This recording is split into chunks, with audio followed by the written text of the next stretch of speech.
So if you've been on YouTube or other websites over the years, you've probably seen a few projects and videos and posts and things all popping up looking somewhat similar to each other about Barnacle games that are in development. And you might be a little bit confused and be like, well, what's going on? Are there 20 projects? Is there one? What's going on? And that's fair enough, because I was confused as well. Which is why today I'm going to take a quick trip through all the projects that have been or are currently in development around the style of 2001.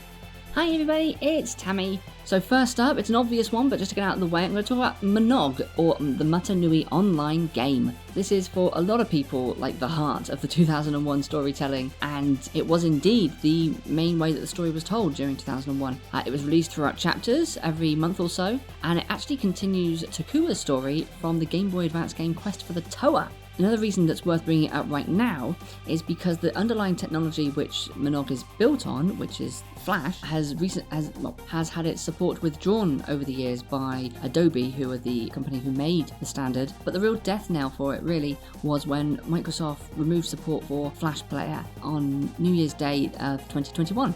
Which means that it can no longer be played on a web browser. However, that doesn't mean that the technology of Flash doesn't work anymore. It just means that you'll have to have a separate program on your computer that runs Flash technology. And actually, there is one freely available via Adobe themselves. It was in fact a debugging program designed for developers to test their content. And I'll just show here. If you go to the URL in the description, I'll put it in the description, and download the Flash Player debug software, and you can use that to open the Mutanui online game, its sequel, or indeed any Flash software that you've got on your computer. We don't know how long Adobe will continue to offer that program, so download it while you can. It's safe, even if it gets false flagged by your browser. The next project to talk about is Barnacle: The Legend of Mutanui. This was supposed to be a full video game released in 2001 where you would play as the Toa and you would collect all the masks around Mutanui, and it would basically tell the whole 2001 story from the point of view of the Toa. And it was advertised and everything. It was being developed by a company called Sapphire Corporation. However, for various production issues, the project was cancelled in 2001. It was abandoned, and for years we had a trailer, we had a couple of versions of a trailer featuring Onua and maybe a little bit of screenshots, but otherwise we had nothing really to go on. However, there were some copies of the latest development version of the game on disc that were in possession of the development team, and it wasn't until around 2010 that someone in possession of one of those discs started to circulate the various cinematics that were available, which were really cool. They showed the Toa interacting with each other. They showed an alternative version of the Toa Kaita being formed and fighting the Manas, I'm not going to get that right. However, it was not until 2018, only a few years ago, finally, that someone uploaded the full files of, there was an alpha version and a beta version, I think, and these full game builds were made available to the community, and we were able to get our hands on them. And this is why you might have seen the game popping up more recently in various feeds, is because there is a project called Barnacle: The Legend of Mutanui Rebuilt, and it's being developed by a team called Lightstone Games, a group of fans who are doing an incredible job of essentially kind of completing, well, not just completing, but essentially enhancing the game. And they've already done a hell of a job. They've replaced all of the models, they've added in, I think, various quests, and just are constantly working on it. It is, I think, currently playable end to end, but it's constantly in development. I recommend checking out their social media to keep track of what's going on there. But essentially, that is just an official game that was abandoned and is now being kind of completed and enhanced by fans. So next up, we have Barnacle: Masks of Power, which is being developed by a team called Team Konoe. They describe it as an open-world action-adventure game, and the first version of this game was what they now call Legacy.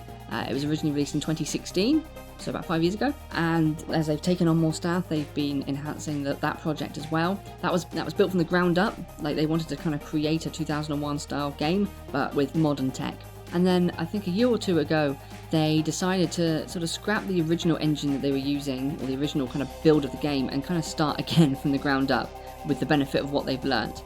Which is why the original version has been renamed Legacy, and part of what's actually prompted me to make this video is that they've just dropped a kind of a final update to that version of the game, just to clean up some bugs and stuff so you can play it. It looks very nice, and what they are now doing is that they are developing kind of version 2.0 essentially, and alongside that they have what they're calling Trials of the Great Spirit, which is essentially kind of a series of test levels and things used to kind of tweak and test out the mechanics of the game before implementing them into the main game itself.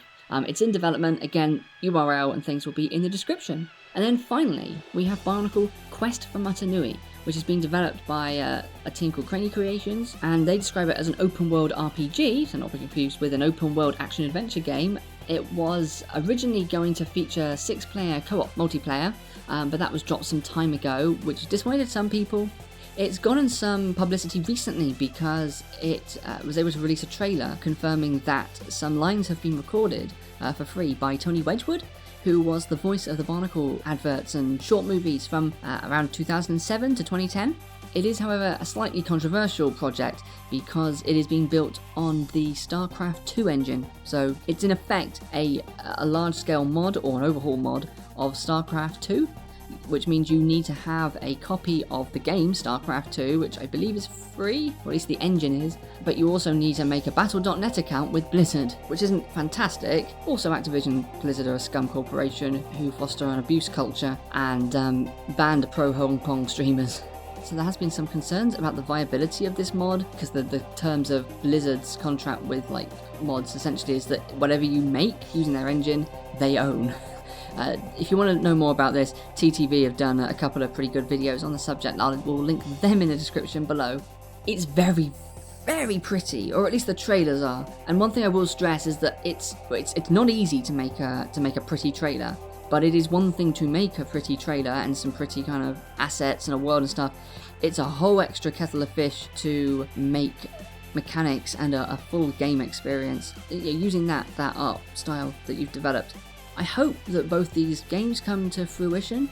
I hope they're good. I hope they're really cool. But I'm very interested in the fact that there are currently 2 very high quality, very similar in approach by the sounds of it, games that are centered around 2001. I'm not going to turn into armchair psychologist and talk about nostalgia, like people retreating into nostalgia too much. I think it would possibly be cool actually if one of these projects possibly pivoted towards 2002 and covering the Borok story. But then of course if one of them fell through, we'd lose maybe having a chance of that 2001 story. So I think the takeaway from most of these projects is look at their track record, stay hopeful but keep your hopes measured.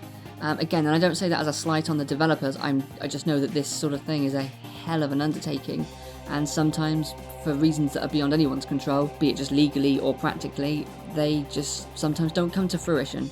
So be respectful of the developers. I hope that's kind of helped clear that up for you, and now have an idea of what it is you are hopefully looking forward to. Anyway, thank you for listening to my waffling, and I'll see you soon for another video. Bye!